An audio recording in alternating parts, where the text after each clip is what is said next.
sekalian. Sebab itulah saudara-saudara dan juga sahabat-sahabat kalian, Sayyidina Ali karamallahu wajhah.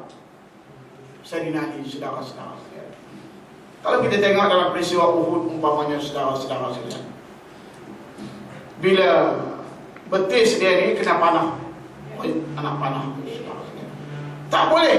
Sa'ad bin Mu'az, Sa'ad bin Abi Waqqas, nak buang tak boleh. Sayyidina Ali kata, mudah, kamu tunggulah aku semayang, saudara-saudara sekalian. Bila dia semayang, Allah, tu ghaib kepada mana? Tu anak panah tu, saudara sekalian.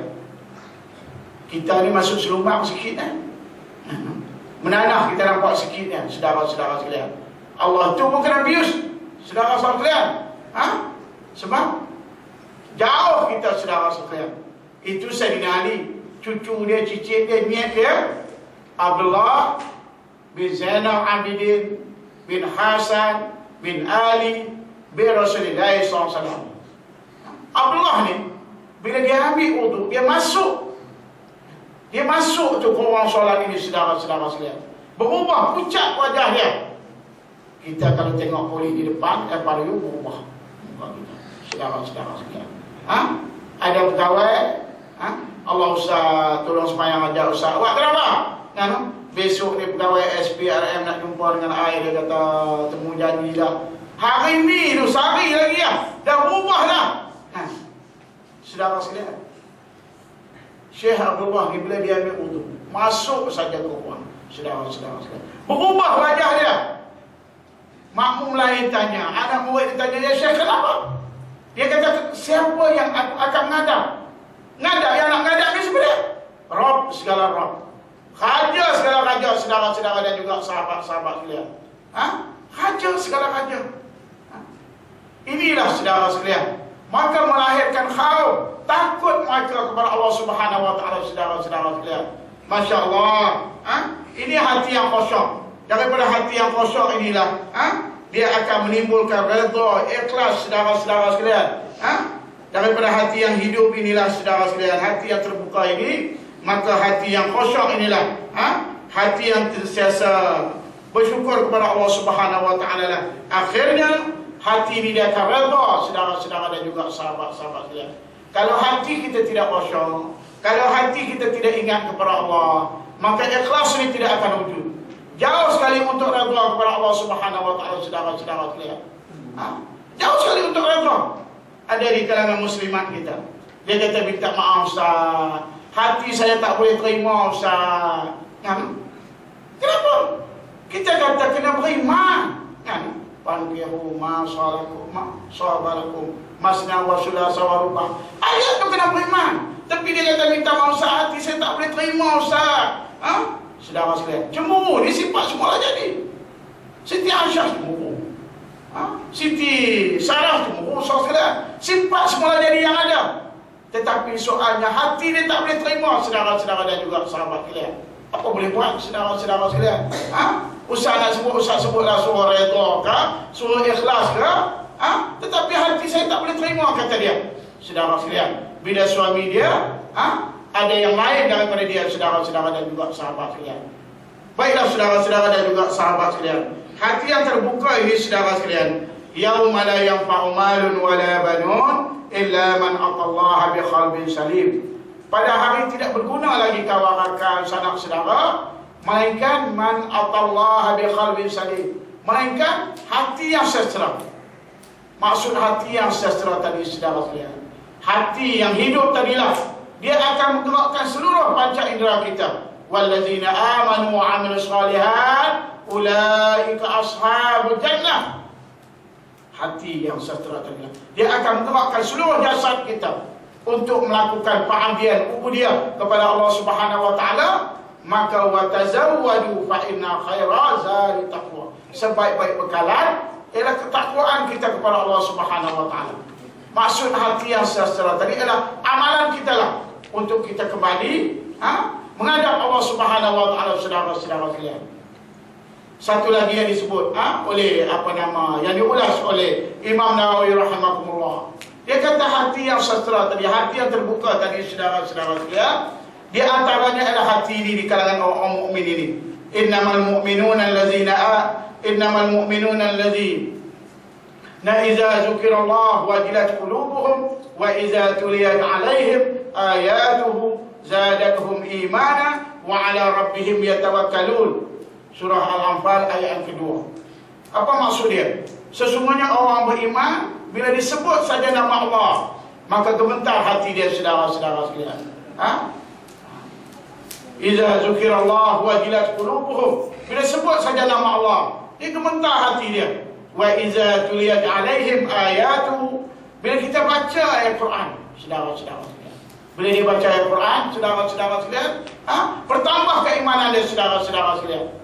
Ini kita nilailah hati kita, saudara sekalian. Kita dengar lagu, kita rasa macam mana? Tengah makan dengar lagu. Allah, lama tak dengar lagu. Puji Rashid berduit dengan Hel Amir. Ngedi kaki. Dengar lagu ni jadi selepas ini, saudara-saudara sekalian. Tapi kita dah tengok orang berita. Ini, wa man yattaqillaha yaj'al lahu makhraja. Masuklah waktu Aisyah. Terus kita tutup, saudara-saudara sekalian. Masyarakat kita di antara malam final musabaqah dengan final bola. Berapa orang yang tengok musabaqah, saudara-saudara sekalian? Berapa orang nak pandai tengok bola, saudara-saudara dan juga sahabat-sahabat sekalian? Bila kita sebut saja nama Allah, hati kita berasa macam mana, saudara? Kalau berasa iman, berasa keluh kesah, saudara-saudara sekalian. Bila dibaca Al-Quran, saudara-saudara sekalian, dinasti para sahabat, saudara-saudara sekalian. Dinasti para sahabat. Bila turun wahyu, di antaranya dalam surah Al-Baqarah ayat ke-10, bila Rasulullah SAW baca kepada sahabat, wa minan nasi man yaqulu amanna billah wa bil yaumil akhir wa ma hum bimu'minin. Maksud dia ada di kalangan manusia yang dia menyatakan dia beriman kepada Allah, sehingga dia beriman kepada hari akhirat, tetapi Allah Ta'ala menyatakan wa ma hum bimu'minin, kamu tak beriman. Sayyidina Umar yang duduk depan Rasulullah ni berdiri cakap, berpeluh. Sahabat-sahabat yang lain berpeluh, saudara-saudara sekalian. Hamzah, Huzaifah, ya Rasulullah, ayat ini kena kat saya kan? Saudara-saudara sekalian. Padahal ayat itu tuju kepada Abdullah bin Ubay, bapa munafik, saudara-saudara sekalian. Sebab orang munafik dia menyatakan dia beriman kepada Allah, tetapi Allah Ta'ala menyatakan wa ma hum bimu'minin, kamu tak beriman. Tetapi generasi pada zaman itu dia rasa kena kepada mereka, saudara-saudara sekalian. Dia terasa ayat itu, saudara-saudara sekalian. Sebab itulah saudara-saudara dan juga sahabat-sahabat sekalian, bila dibaca ayat Quran kepada mereka, bertambah keimanan mereka. Bertambah keimanan ini dengan kita beramal. Kita beramal, saudara-saudara dan juga sahabat sekalian. Di Madinah, sesudah turunnya ayat innamal khamru wal maisiru wal ansab wal azlam rizqun min amali syaitan, sudah turunnya ayat ini, saudara sekalian. Madinah tu banjir dengan Arab, saudara sekalian. Kanak-kanak tak dapat keluar bermain ke laman ni. Wanita-wanita, orang perempuan tak dapat keluar, saudara-saudara sekalian. Baunya hanyir, tuak, mabuk arak itu, saudara-saudara sekalian. Masya Allah, saudara-saudara sekalian. Maka terus beramal. Ini generasi di zaman Rasulullah SAW. Generasi kita, saudara-saudara sekalian. Kita jawablah, saudara sekalian. Kita jawablah. Negara kita, negara yang tercinta ini, setiap tahun kita dengar musabaqah, saudara-saudara sekalian. Tapi kita jawablah. Nilai arak, bertambahnya hasil arak ini, saudara-saudara sekalian, berapa bilion ke bilion, saudara sekalian, kita tahu, saudara-saudara sekalian. Sebab itulah hati yang hidup tadi, saudara-saudara sekalian, bila kita sebut ayat Quran, dia sebut nama Allah, maka bertambah keimanan dia, saudara-saudara dan juga sahabat sekalian. Yang kedua ialah kata Imam Nawawi, ialah hati yang tertutup, saudara-saudara sekalian. Hati yang tertutup. Yang ketiga ialah hati yang terbalik. Yang keempat ialah hati yang diselaputi. Baiklah, hati yang pertama tadi hati yang terbuka, hati yang sastra. Itu hati yang pertama tadi. Di kalangan hati orang mukmin, saudara-saudara sekalian. Hati yang kedua ini adalah hati yang tertutup. Allah Ta'ala sebut khatamallahu ala qulubihim wa ala sam'ihim wa ala absarihim ghisawah wa lahum azabun azim.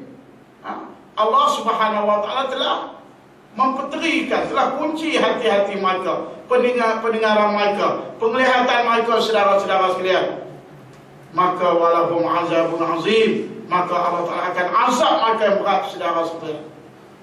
Kata Imam Nawawi rahimahumullah, umpama hati Fir'aun, hati Abu Jahal, hati Abu Lahab, saudara-saudara sekalian, tertutup dan berteri. Kata Imam Hasan Basri rahimahumullah, hati yang tertutup ini bukan saja di kalangan hati orang kafir, tetapi termasuk juga hati orang Islam ini, saudara-saudara sekalian. Hati yang tertutup tadi, saudara sekalian, dia tak terasa apa, saudara-saudara sekalian. Kita pun sebut, tak payahlah, ya, no? Khatam dah, saudara sekalian. Tertutup dah hati dia, saudara sekalian. Sebab itu Rasulullah SAW menyatakan, umat ini terbahagi kepada dua. Yang pertama, ummatan ijabah, umat yang sudah melapaskan syahadah dia, ijab dia kepada Allah Subhanahu wa Ta'ala. Yang kedua, ummatan dakwah. Apabila lagi yang di kalangan ummatan dakwah ini yang perlu kepada dakwah, maka di atas konsep itulah Nabi Musa, bila Allah Ta'ala sebut ishab ila Fir'aun innahu tagha, wahai Musa, kamu pergilah, kamu jumpalah, saudara-saudara sekalian, jumpalah dengan Fir'aun ini, karena tagha, karena melampau dia, saudara-saudara sekalian. Begitu juga Rasulullah SAW yang dia ajar, yang dia seru, saudara sekalian, Abu Lahab, Abu Jahal ini, saudara sekalian, sebab menjadi kewajipan kepada kita, saudara-saudara sekalian. Memanglah kalau kita fikir, tetapi hidayah ini hak Allah Subhanahu wa Ta'ala. Hidayah adalah hak Allah Subhanahu wa Ta'ala. Kita cuma berusaha, saudara-saudara sekalian. Tetapi hati yang tertutup ini, saudara-saudara dan juga sahabat sekalian, kalau kita tengok batu, kita pergi rehlah, pergi berkelah di tempat ayat-ayat pergi besar sekalian, air yang melitik, bertahun-tahun batu tu berlubang, saudara-saudara sekalian, berlubang, saudara sekalian. Pepatah Melayu sebut apa? Belakang parang tu kalau asah jadi tajam. Tapi hati yang mati ini, saudara sekalian, macam kita tuang air, curah air atas daun keladi itu, tak memberi kesan kepada dia, saudara-saudara sekalian. Sebab itulah kata Asy-Syaikh Syekh Qutb rahimahumullah, hati ini, hati yang subur, umpama tanah yang subur, saudara sekalian. Kalau tanah yang subur, kita blender tu, cabai, cili tu, kita tahu, kita curah, kita balik, saudara sekalian, sebulan, bukan bunga yang keluar, buah yang keluar, saudara, akhirnya, saudara-saudara. Tapi kalau hati yang mati, hati yang tersang ini, saudara-saudara sekalian, dia tidak akan memberi bekas, saudara-saudara dan juga sahabat. Yang ketiga adalah hati yang terbalik. Beza, saudara-saudara sekalian. Hati yang tertutup, tadi hati yang dipeterikan, itu yang kedua. Yang ketiga adalah hati yang terbalik. Terbalik ni, kalau dia terbalik 100%. Kalau dia terbalik 100%, wa'ayazubillah. Kalau terbalik 100% ini, dia jadi murtad, saudara-saudara sekalian. Kalau dia terbalik 100%, ataupun 60-70%, ini syirik, ini munafik kepada Allah Subhanahu wa Ta'ala. Sebab itulah Allah Ta'ala menyatakan, wa nuqallibu afidatahum wa absarahum kama lam yu'minu bih. Begitulah kami telah memalingkan hati dan juga penglihatan mereka.